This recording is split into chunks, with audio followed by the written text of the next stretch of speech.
Hey guys, welcome to the shop. This is Meredith with Madam Diesel. Today we're going to tear apart a diesel engine. I want to show you the procedure so you guys can follow along. Alright, I've got the camera set up. We're going to start taking this thing apart. So the first thing I want to do, the customer said he drained most of the fluids. However, let's just double check. I'm going to open our little drain cock here, see if there's anything in there.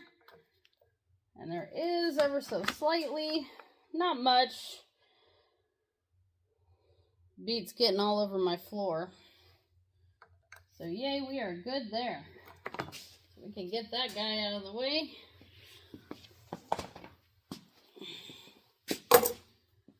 And I'm going to start taking some of our cooling system apart. So we're going to get these hoses off. We're going to get the water pump off.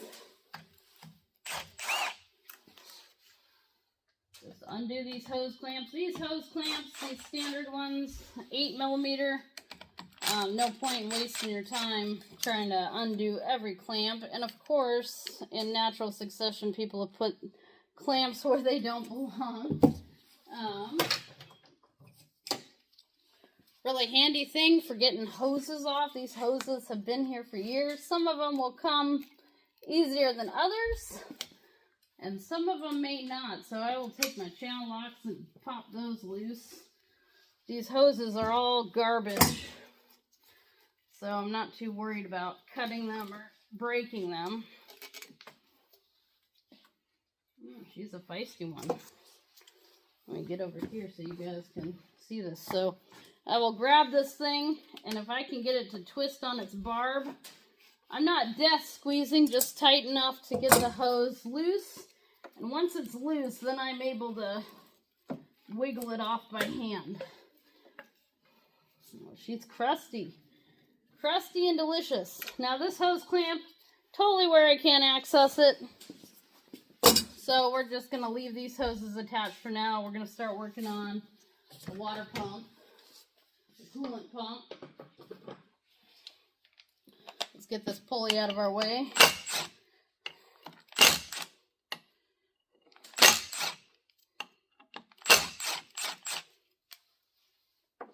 Try not to drop all the bolts.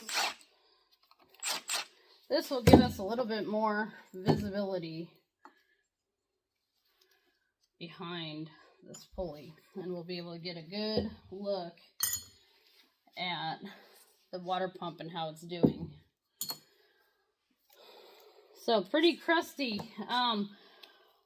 One question I often get is, Meredith, how do you know that coolant is mixing salt water? I don't know if you guys can see this. I'll try to get the camera in here closer, but see all that white crusty stuff? That is salt.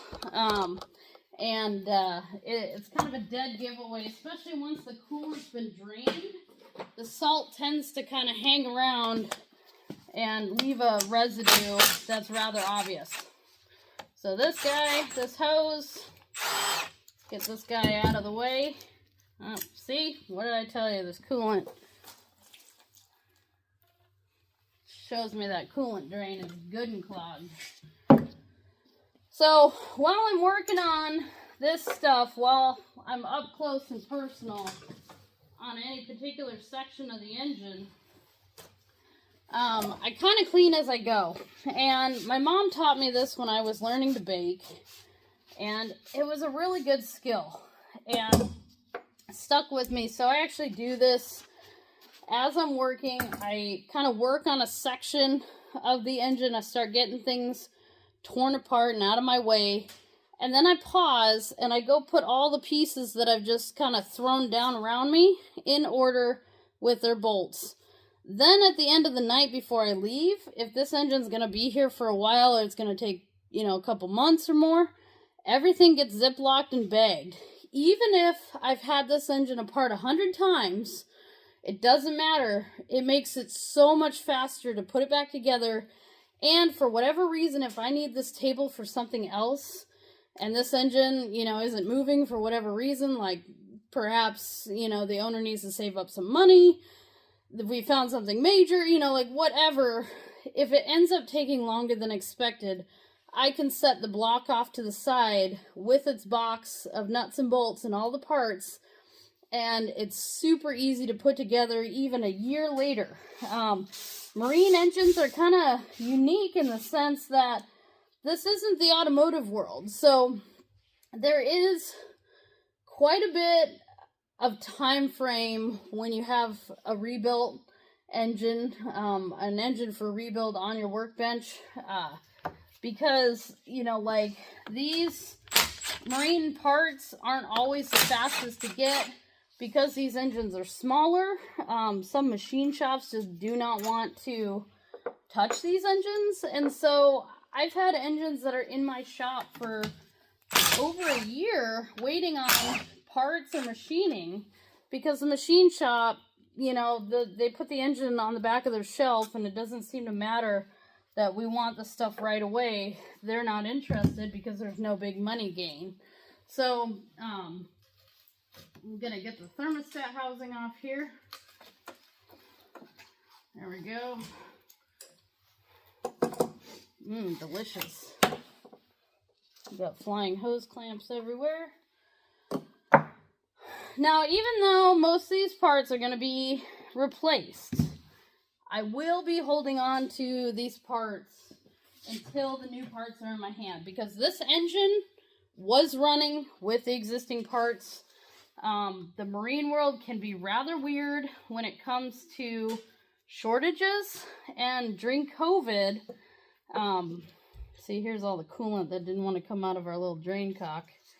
This is what's positive about the P-pads. When the engine decides it's going to unleash, it just captures everything and makes this so much cleaner. But anyways, back to what I was saying. You know, if there's a weird shortage of parts that I couldn't have foreseen coming, we can always put the engine back together the way it was and either wait and continue working on it at a later date, or, you know, like, the owner can decide what he or she wants to do after the fact. So, I do not get rid of any of the parts, even the old hoses, because if I need to, of course this thing's going to be nice and difficult. If I need to work on trying to find a part, it's nice to have the old part as a reference, because sometimes you have to get creative. There have been times, not so much with Yanmars, because Yanmar's pretty well supported, but with other marine engines. I'm going to set you over here so you can actually kind of see what I'm doing. How's that? That should be a little bit easier. And feisty. Feisty, feisty.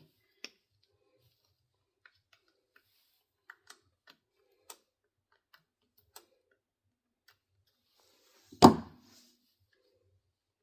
was actually a fair amount of coolant in that, despite not having much in the heat exchanger. Now, one thing you may see me do while I'm doing this is marking different things. I'm going to go get my tape and my marker, because to me all the wires look the same, and I can't always see the color super clearly, and when you put it back together, it's always nice to be able to say, hey, this went to my temperature sending unit. Let's see, thermostat.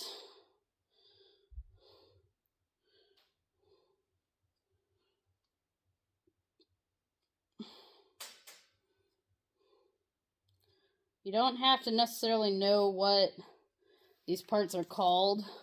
Just know where they were. Label them. I don't care how long you've been doing this. If you're not, you know, taking pictures every once in a while,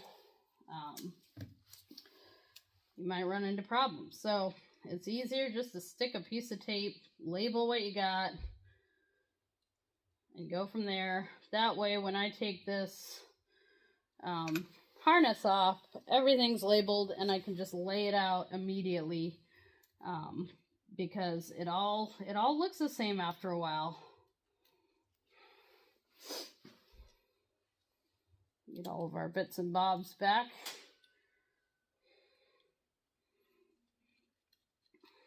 So we don't lose our nuts. We're gonna label that water pump.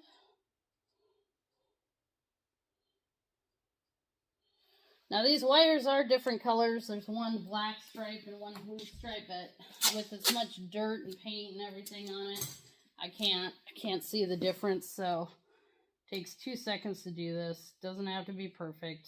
Doesn't have to be glorious, but that way I can just throw that out of the way and we are good to go. Okay, we got 2 10mm left. Let's see how much coolant pours out of this baby once I undo these. Since there seemed to be quite a bit just hanging out in the block, this is probably going to be a cascade of nastiness.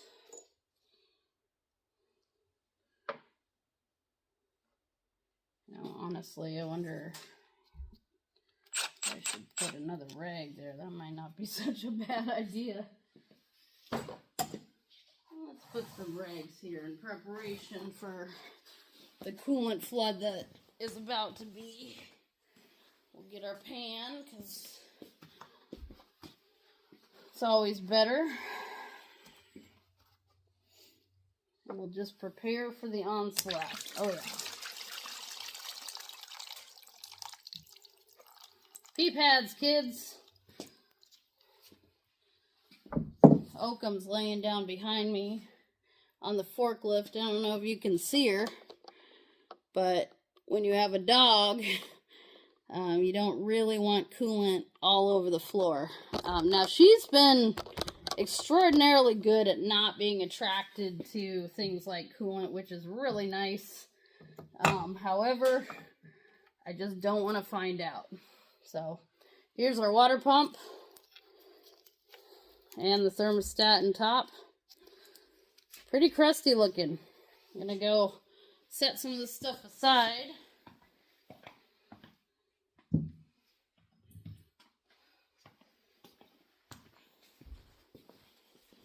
Get all these bolts out of our way. Now, one thing I do like to do if I'm not gonna touch something for a while, and it's not going to get completely stripped down the whole way, is I'll stick the bolts back in their holes temporarily just to make sure they stay. We're going to put our loose bits and bobs, because we're already running out of space.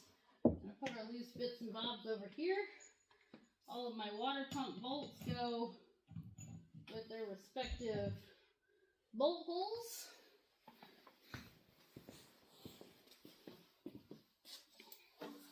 All these pieces are just laid out neatly on the other end of the table, where they'll eventually get stripped down further and cleaned up.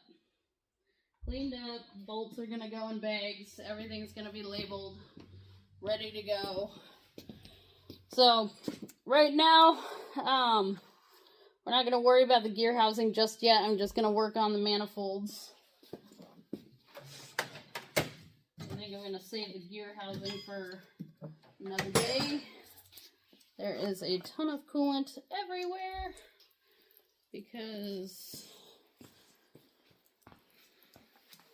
it loves running, and that is super annoying. Alright, I have to stop and clean up for a second. I'm going to put a clean pea pad down just so I'm not putting my tools in a wet, coolanty area. Never fun to deal with messy tools. I'm going to get my ratchet strap taken off. In this case, just get it out of our way because we're going to be working on that manifold, starting to strip some of the peripheral stuff down, get all that out of our way. In this case, I'm a little bit more hyper careful. This thing is just sitting on its pan. Now this thing's got a real beefy pan, so we don't have to worry too much about anything crazy. I'm gonna readjust you guys over here. Garbage can out of the way, and we're gonna work on taking this manifold off, and we'll take a look at what this thing looks like.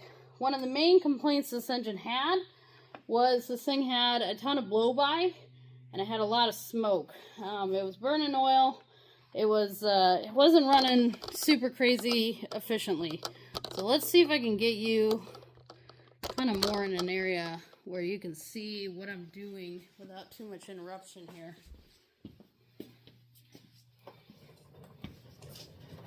Get our cart set up. So these bolts, before I just start unbolting the whole manifold, I got to remember that I've got all these hoses to take off.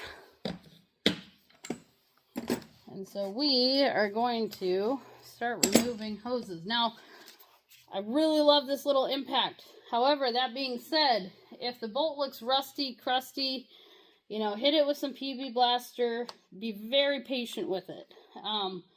Really analyze what this hardware looks like before you just start whacking it with an impact, because you're going to get yourself into trouble and you're going to hate your life if you just try to impact everything off.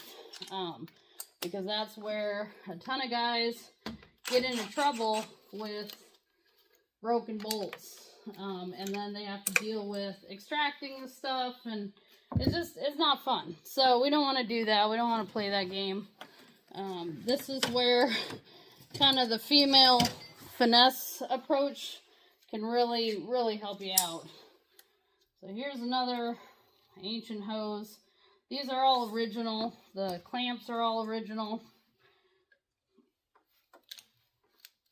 Get them popped loose because I know I'm not going to be able to get these by hand. There we go. Get that loose. This is just a 90-degree hose that feeds a hard pipe that runs up to the secondary heat exchanger. Let's see if I can wiggle this off. We may be we may be cutting it off depending on how it wants to come.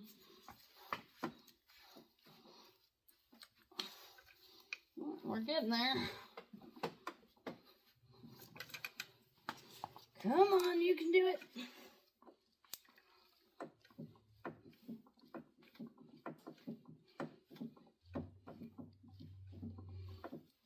Alright, I'm going to pause you guys for a second. Alright, I'm back. Didn't have to resort to violence. Just had to grab it with the pliers and see if I could wiggle it off. How do I know these are original? Because they're still painted silver. And they're pretty much rock hard. So now what I'm looking for, this pipe is attached down here with what looks like a 12 millimeter.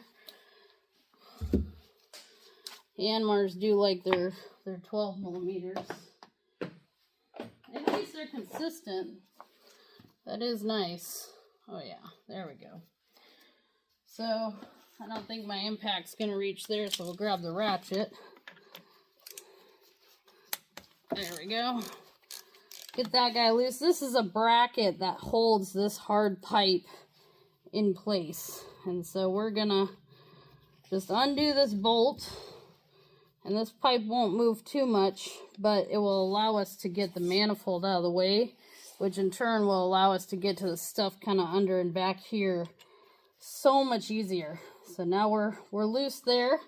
For now, I'm just going to set this bolt aside, double check that I've got nothing remaining on this manifold. It looks like we're good to go.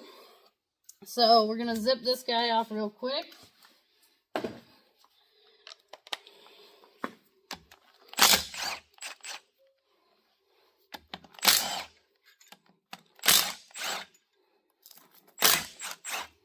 Get the nuts off.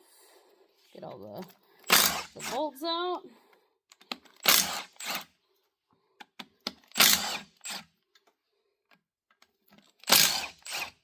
There we go. Now, one nice thing about these manifolds on these Yanmars is they do give us some studs. This manifold is fairly heavy, so it is kind of annoying to, you know, try to hold it in place and get a bolt started. That's how people end up stripping out stuff. And there we go. There's our manifold. It is probably also full of coolant. Oh, we're pretty dry. And doesn't look too bad. Not the most sooty. Definitely a little bit of soot. Let's take a look at this manifold real quick. I'll set it aside. Manifold's not the worst I've ever seen either. So this manifold's gonna get completely rebuilt. Set it aside here out of our way. There we go. Now, each big piece I remove, remember this little bolt that went to the hard piping? For now, since I'm kind of in production mode, this pile of bolts that held the manifold, I just set that down. But this little bolt that doesn't quite match the rest of these bolts, I'm actually going to screw back into its hole, because I may not remember, you know, that bolt came from that particular area. And when I go to reassemble all this, it will just be nice to have it in place, and I can always remove it to paint it, whatever, doesn't matter, and then move on from there. But for now, it's at least where I remember. Alright, so if you guys can tell, I'm just kind of moving around the engine, getting the stuff on top. And just moving kind of quickly, nothing too in-depth yet. We're not opening up any gear housing because we're not getting into the engine quite yet. I'm going to probably finish this up, and the video will certainly continue on, but I don't want this to be like, you know, 3 hours long. So we'll work on maybe getting this hard pipe off, and then you guys will have to wait until the next video. So this looks real bad. This area is real hard to access with the manifold in place. It's kind of buried. And so often I see this whole kind of corner tends to be rather neglected. And so I'm glad we're opening this up now, because this is all raw water pipe. And it will eventually get either pinholes or fracture or do something. So it will be a real problem if it were to be left that way for a legit period of time. Let's see if we can get this hose off. Oh yeah, she's crusty. There we go, get it. If you can use the part as leverage, do it. There we go. Oh yeah, that's full of salty goodness. That is delicious right there. We're going to replace this oil cooler. This oil cooler is for the transmission, the reverse gear. Looks like it's never been pulled. It's got its original paint, and it's starting to corrode pretty badly. It's also, you know, pretty hard to access when everything's on this engine, so that's why people tend to not touch it. Now, one thing you may notice on this engine is how much dirt and crud is all over. And yes, we're still in teardown phase, but as I work, I tend to, you know, vacuum it up, blow it off with compressed air, you know, just try to keep it contained, because this is going to become a mess if I continue. So I'm going to do that real quick. So much better. Less crap to fall inside once we start actually opening up the engine. Alright, on to the other side. This side we're not going to get in as deep tonight. We're running a little bit long on this video, but I'll try to do a couple more things for you guys to see, and then we'll set up for next time. These engines only use screens for their air cleaners. Not my favorite thing, but it is what it is.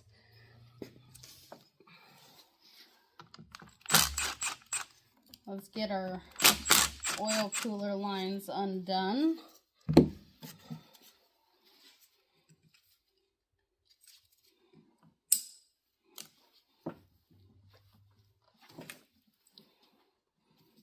we go.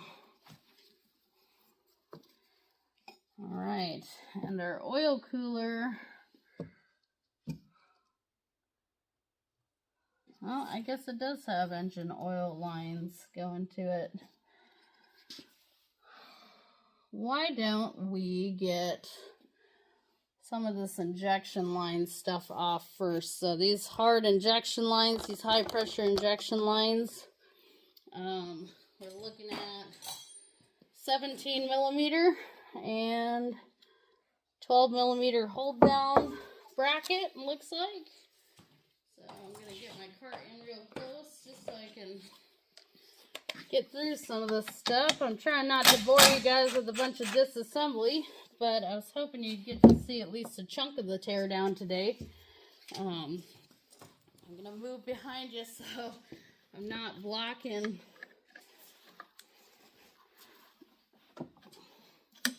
Now they do make line wrenches. I've had really good luck with standard wrenches. However, for the tight lines, there's a couple tricks that I have.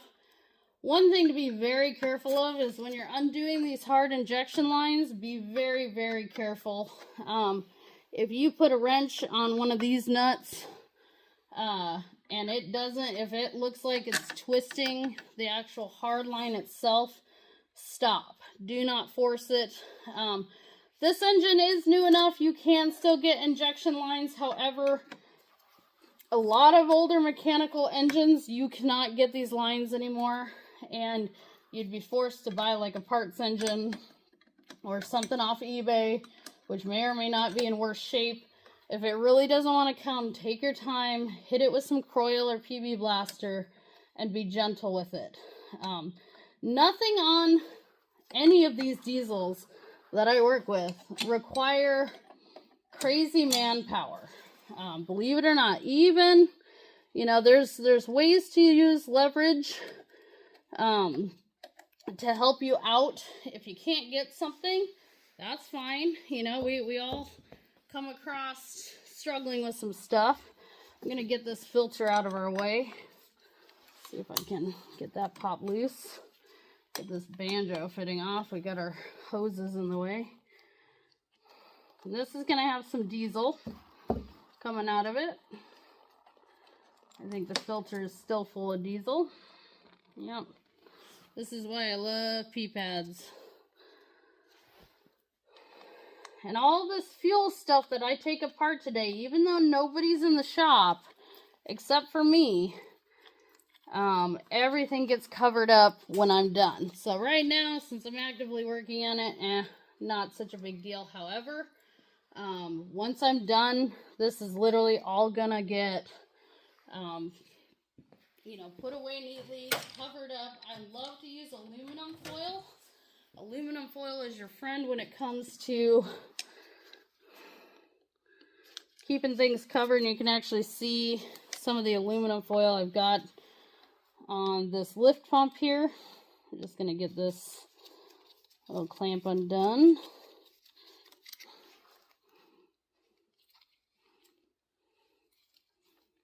Let's see if this fuel line actually wants to come off. There we go. Oh, we're all about making a mess today, man. We got fluids going everywhere. Get the return line hose clamp off. Now these hoses are newer, they're very flexible. I've been told that they were replaced within the year, which is really nice and noticeably different. You know, I can wiggle those off no problem by hand, and it's a concept. So I'm gonna take the filter housing off its bracket. Oh, I already got the socket in place. I'm ahead of myself. Let's get this guy out of the way.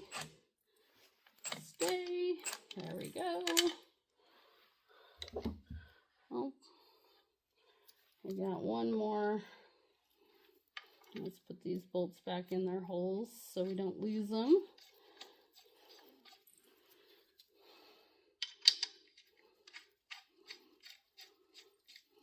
There we go. And this particular clamp on top is just a band style clamp. I don't know if you can see that, but this band style clamp, you typically see these on like automotive applications. And some of you may have wondered why your car has this style of clamp, and you know, a lot of older technology has, you know, a standard hose clamp. And these band clamps are actually very cool because they have the ability to expand and contract with the temperature of whatever's flowing through them. So you'll see them a lot on modern cooling lines, which is way cool. I personally really love them. But in the marine world, you don't see them as often. You don't have a huge problem with them. And there we go. Now we got some access. Now I can finish taking apart this guy. I'll get this off real quick. Get that band clamp. Now this is an original hose that we may replace just to be safe. Alright, so the trick with these, you know, if they come nicely, awesome. If they don't, sometimes giving a tap with like a hammer can really help you.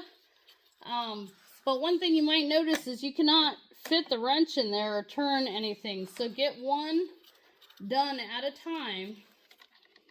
And then you can, sometimes you have to loosen these mounts up. And sometimes you actually have to get this nut to slide up and out of your way. In this case, this one's kind of naturally out of my way. I don't have to force it. Whatever you do, do not bend these fuel lines. They obviously can break really easily. They have memory. And if they are bent from, you know, like a previous removal, and you're struggling to get it back on, you may strip out the compression fitting that it was once attached to, trying to line it back up. These lines actually have a fair amount of tension in them. And so if it doesn't want to come off easily, try your best to, you know, maneuver it. And if that means taking one line at a time off, then do that. You will thank yourself later. There we go. Let's get this. Now this is what people commonly refer to as the spider. It's just all the compression lines in one. And now we are down to our manifold. And I'm going to get, this thing is like hemorrhaging diesel and coolant and all kinds of messy stuff. My bracket bolt that I took off, I'm just going to put, that's just going to live with the manifold. Make our lives easy. And let's take a close look at what bolts this thing in. So now what I'm looking at is just the bolts that mount our manifold. They look like 12 millimeter. And we are going to just zip that right off. I'm going to put more rags down because we're once again hemorrhaging. And let's get the impact here, and we'll get that stuff on its way. So like I said, the injection pump is all exposed right now. Right now, since it's just me, nobody else is around, I'm not going to worry about it right now since I'm working with this. However, really, really good practice. Absolutely, once I'm done for the day, this is all going to get covered up. I do not want to leave this wide open.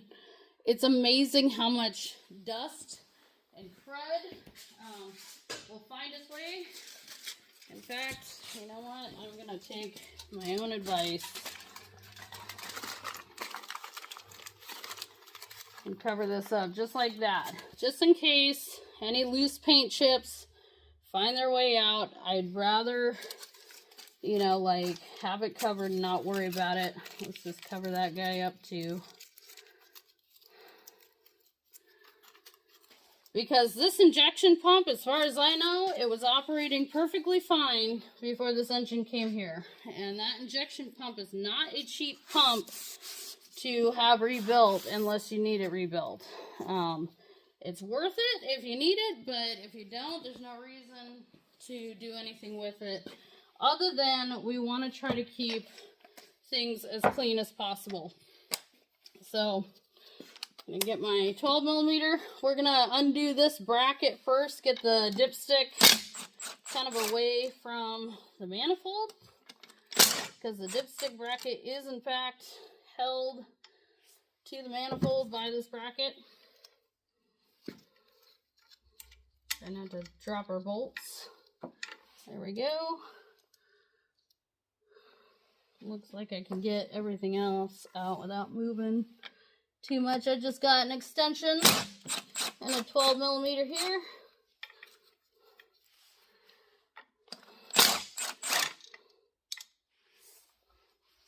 That bolt's where I can't reach it. There we go.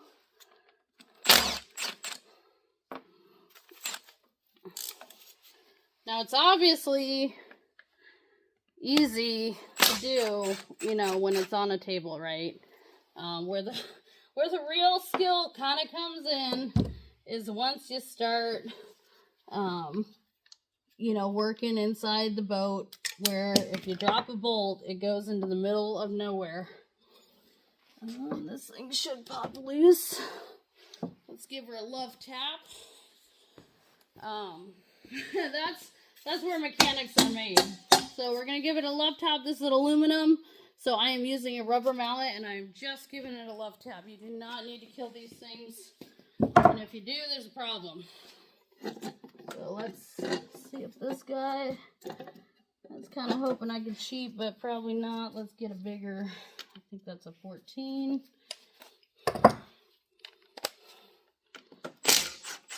There we go. Let's give her some relief room. Got our spacer. There we go. There's our intake manifold. And she is an oily, wet one. She had quite a bit of blow-by, so it doesn't surprise me.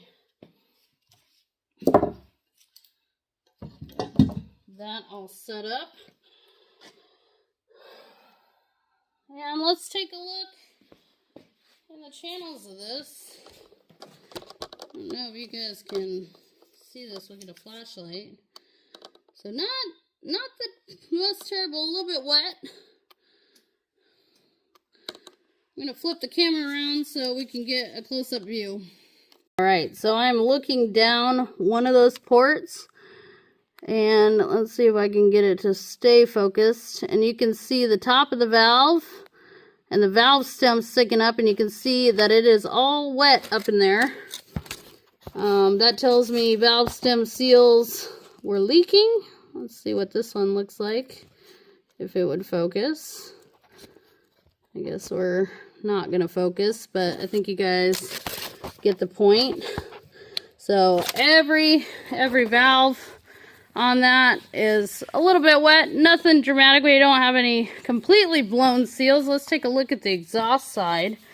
Same thing. Exhausts on these diesels should be kind of dry and powdery. So see the dry powdery carbon. So if I see if I can get in there with you guys. Maybe not. Maybe these ports are a little bit too difficult to get in there. There's one. Hard to see, but that valve back in there is actually shiny and wet.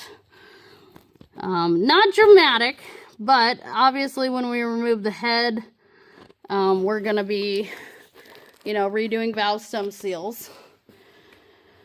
And so the last and final thing is injectors and pulling this cooler, which I am going to do off camera. And then essentially everything on the top kind of half peripheral of the engine is done.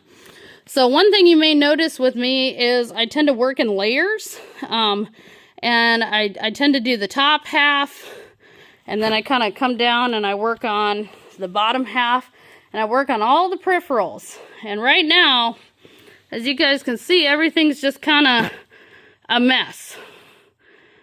And so what I'm going to do after I'm done with these things is all the bolts that I've organized, they're all going to go in Ziploc bags. They're all going to get labeled, and they're going to get stored for the night so they don't get lost. They don't roll off the table and end up in some deep, dark, secret place.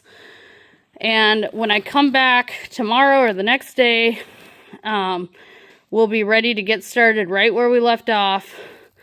Everything in the meantime is going to get covered. I'm going to have rags in the manifolds. Obviously, you know, nobody's moving around the shop without me here. However, you never know. You know, stuff can happen. I am going to be strapping the engine back down, and then we'll be able to pick up where we left off. So I hope you guys enjoyed the video. This is kind of the beginnings of starting to tear into something. Obviously you don't have to zip through it with an impact. I've been doing these engines for a long time. I'm really familiar with these. However, take your time, take pictures, label stuff. I don't care how experienced you are. You know, it only takes one forgotten reference and you might be stuck. You might be hung up for a while. So take your time. Nobody's here to hurry you. Money-wise, in terms of, you know, if your boat's in the yard while you're doing this, yeah, you want to be productive. But honestly, one of the most productive things that I do is keeping all this stuff organized and labeling everything, just in case if I need to send something out and it takes months, I can move this around and everything is neatly organized and ready to go for when I plop it back on the table to begin reassembly. So I hope you guys enjoyed this video. I'll be posting another one soon. Please like and share the video. I'm trying to figure out, you know, 2026's YouTube algorithm thing, and obviously I'm a new tiny little channel. So commenting, liking, subscribing, you know, all that good stuff. I'm sorry the editing is not fabulous, amazing stuff. However, you know, no AI here. Anyways, I will talk to you soon. Thanks. Are you supervising? Yeah, you're supervising.